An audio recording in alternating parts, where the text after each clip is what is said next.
Well, this is a first for me. Normally I'm behind the chutes talking to the Cowboys, but this time I thought I'd get back with the animal athletes. I'm in the bullpen, literally, with Spitfire, and this is the bull that you're going to see in the championship round. As a matter. Let's throw it down to Leah. Is this something natural, or would you say you work at it? No, it's got to be natural, you know. We're about ready to buck a bull, and I'm going to push him off the fence so he can get going. Thanks, Joe. I was going to say, Leah, let him get back to work. Craig Austin is sitting second in the world standings, and with that position, he has quickly learned that with it comes scrutiny, especially with regard to how he's riding. And he will have an opportunity to show you just how well he does that later on in the show. Thank you, Austin. Thank you. I have my theory on why he started winning so much, and it's because he got his own website, BrennanClark.com. You think that had anything to do with it? Craig, it's been exactly 24 hours since Renato challenged the replay.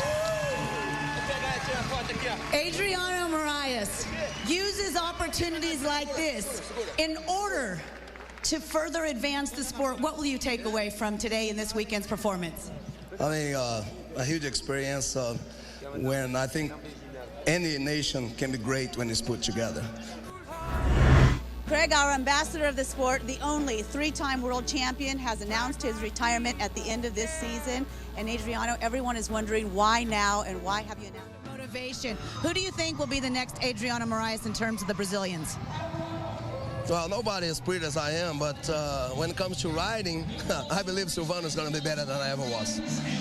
There's been a lot of discussion about what makes the Brazilians so hungry when they come here to the United States to ride. What is your opinion on that? Oh, you know, when This is your last Built for Tough Series regular season event, and unfortunately you're not riding because of an injury. I guess, what's the status of your damage right now? it's just a broken pinky. I mean, not much.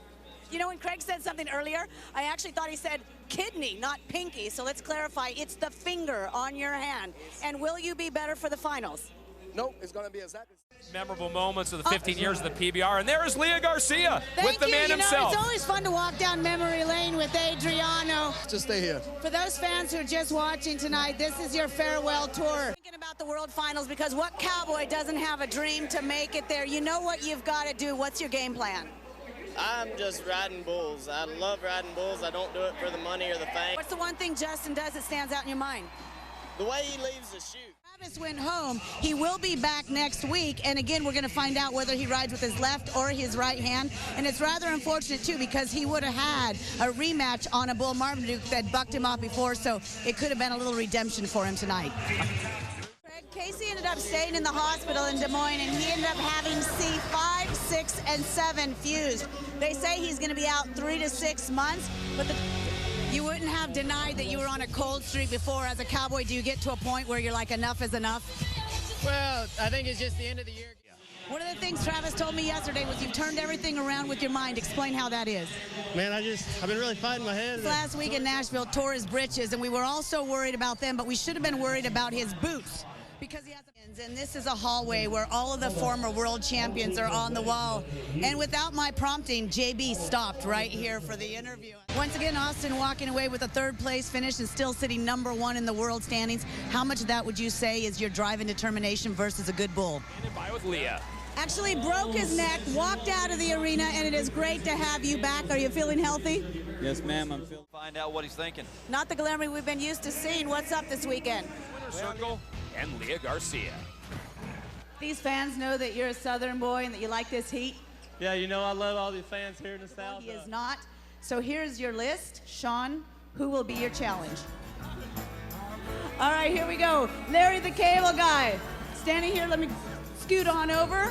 Been a very, very successful event. I know you've been up in the booth talking to him on television. What do you have to say to our winner and for the fans here at this event?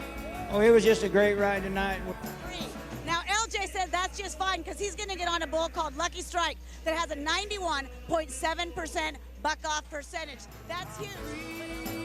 Let's send it down to Leah Garcia, who's with Dr. Tandy Freeman for an update. We're just racing over to the bridge. Hold on for 1 second.